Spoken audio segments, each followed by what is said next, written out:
Hey guys, welcome back again to Ken Tamplin Vocal Academy, where the proof is in the singing. I'm continuing my Dimashathon, and next up is screaming. I got a lot of requests for this, so I'm going to be doing that next. But before we get started, if you wouldn't mind, please like and subscribe to my channel. That would be really cool. I have a singing course. The course is called How to Sing Better Than Anyone Else. You can find it right here at KenTamplinVocalAcademy.com, all one word. And for those of you interested in learning how to sing, or if you're already an advanced or good singer, I have a free singing forums. You can join up at KenTamplinVocalAcademy.com also, where there's about 20,000 people in there talking about how to get great, like Dimash, right? So with that said, I'm going to dive right in. Now, I know I'm going to be really fair about this, guys. So I know that there's a lot of, man love out there for Dimash, but I did get a chance to preview this, and I'm going to give you my honest opinion as we go along. So please don't hate me and don't shoot the messenger. I'm just trying to tell you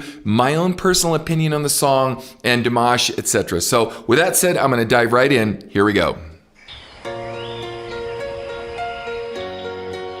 Let me kind of scoot over here so I can see a little better.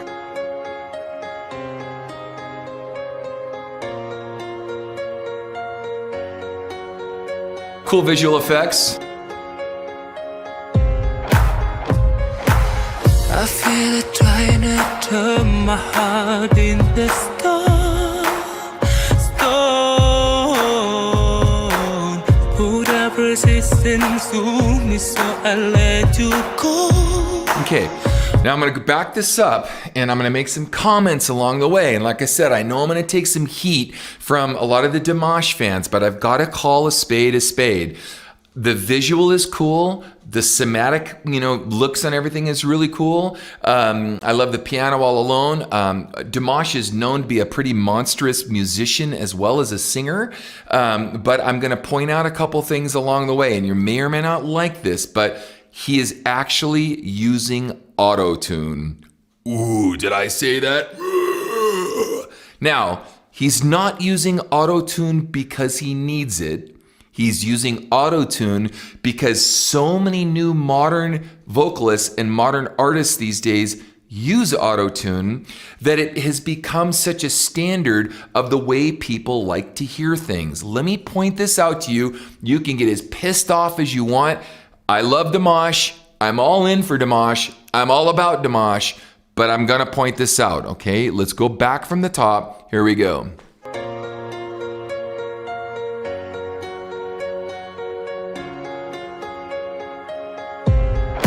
Cool groove. I feel it trying to turn my heart in the stone. You can hear what's called an artifact. Turn my heart in the sky. It is that really processed, computerized, robotic sort of sound. Now, I'm sure Dimash would be pissed if he knew that I was talking about this like this, and I'm sure it's very disappointing for fans to think, no, Dimash doesn't use auto-tune. He's one of the guys that doesn't. Like I said, it's not that he needs it at all. He has this flawless pitch. It's that so many people have come to expect that kind of sound that it's being used pervasively everywhere, even in this song. So say what you want, but that is the fact. And let's continue. I want to go, oh, wait, look closely.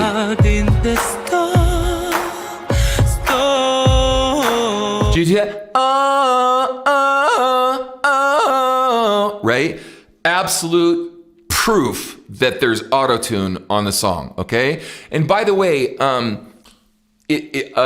like I said, because this is for effect, it's kind of like Cher. Remember when Cher first came out with, would you, when you believe, right? That was one of the very first uses of auto-tune.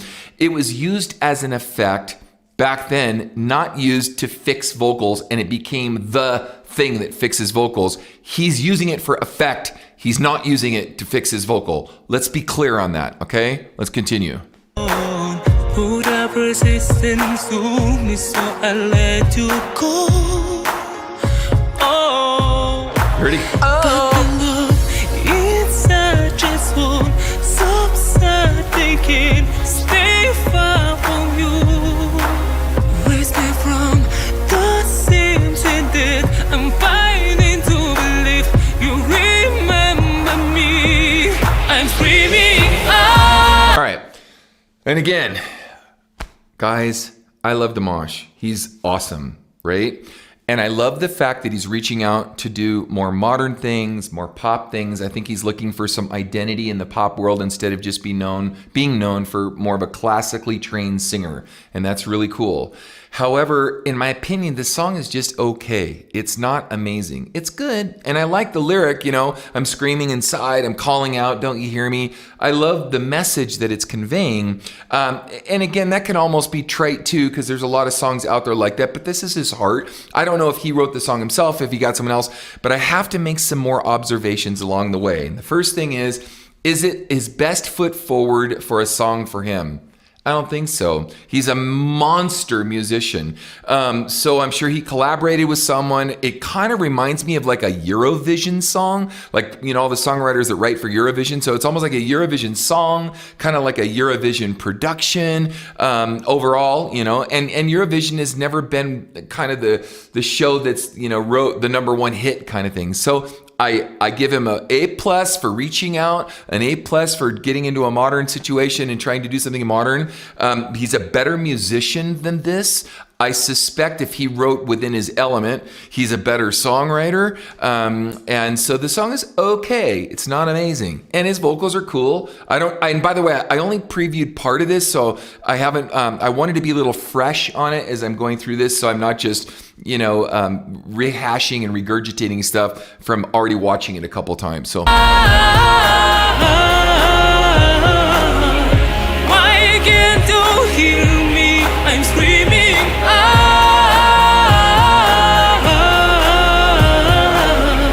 Why can't you feel me? I'm screaming inside. Okay. It's a pretty typical pop song. Now, another thing that I got a lot of people that told me to watch this video and asked me to please get my opinion was that I know he took a lot of flack because you can't really understand how well he's speaking in English. And that's true. I mean, to a large extent, again, my hat's off to him. He sings in a lot of different languages, but you can hear that, he's struggling a bit in being able to be clear and to articulate in the English language. So it sounds somewhere between, Russian dialect meets almost an Asian kind of sound in the way he's trying to speak in English or sing in English, okay? But he's doing an awesome job. I'm not beating him up for that. I'm just being clear about this so we could be really honest. Because we can't just always worship everything everyone does just because they're Dimash or someone else. We've got to be able to be really fair and rounded about this if we want to grow and we want to learn. That's the only honest, fair way to do this, okay? I'm screaming inside.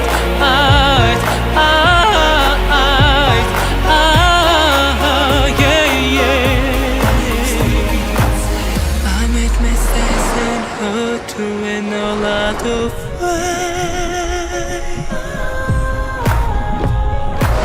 And no forgiveness forces you to punish me.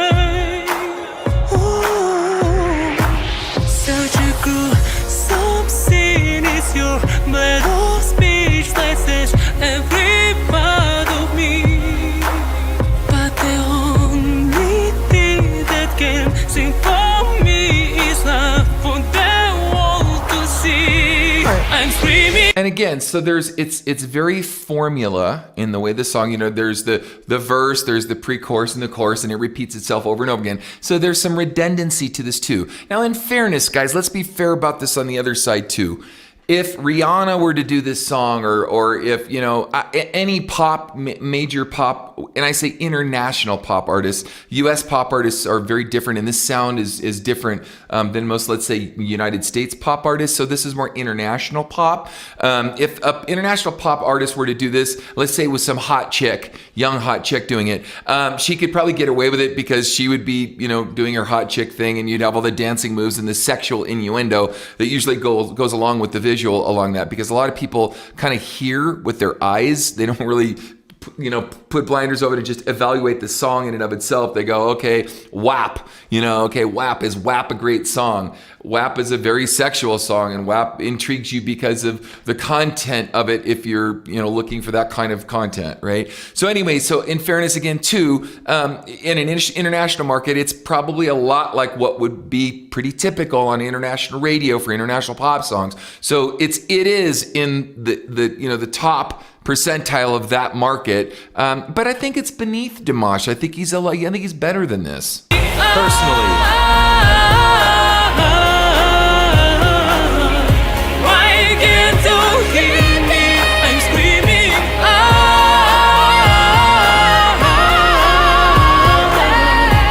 So far, my favorite part is the high part.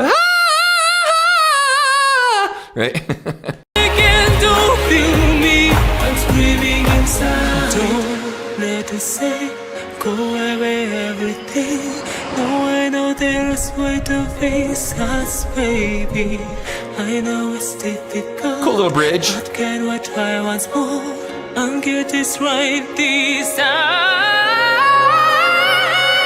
I'm screaming.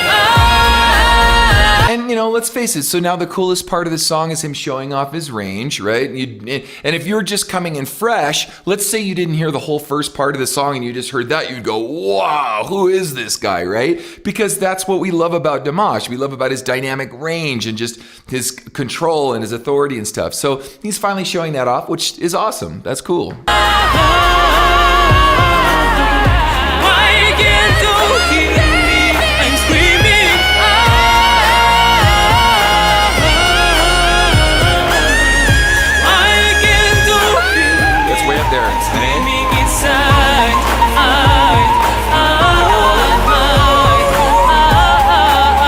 There goes his coloratura.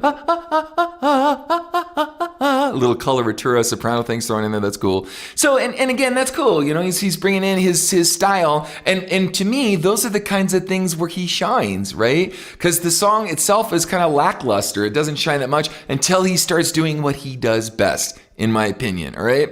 Yeah, I'm screaming inside.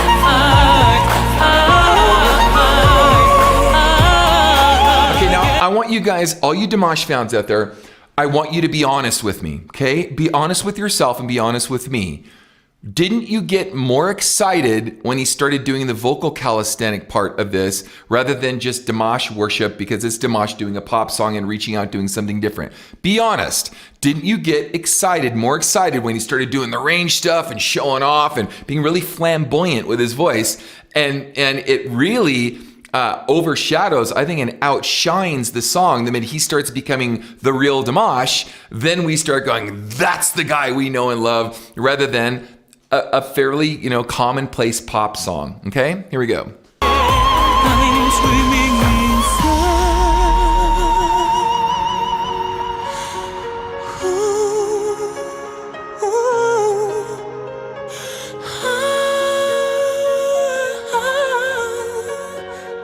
Sounds like Mariah Carey there. Right?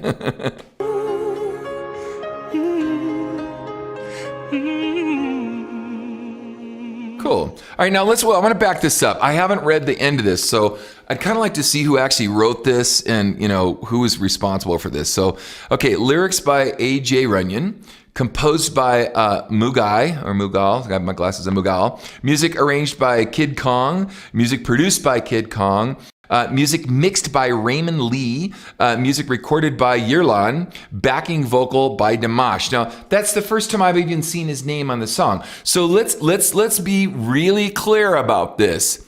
Is that Dimash?